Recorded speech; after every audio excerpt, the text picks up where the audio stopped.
if you're experiencing approval delays on DoorDash, follow these steps to help resolve the issue quickly. This guide will walk you through the necessary actions to take. Step 1. Check your account's status. Log into your DoorDash account and verify that all your information is up to date. Ensure that your personal details, payment methods, and any required documents are correctly submitted. Step 2. Review email notifications.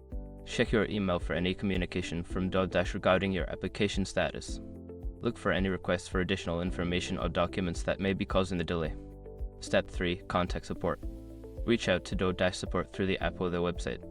Use the help section to find the appropriate contact method and explain your situation clearly to get assistance. Step 4. Follow up. If you do not receive a response within a reasonable time frame, follow up with support. Keep track of your previous communication to reference in your follow-up message. Step 5. Be patient. After taking the necessary steps, allow some time for DoorDash to process your request.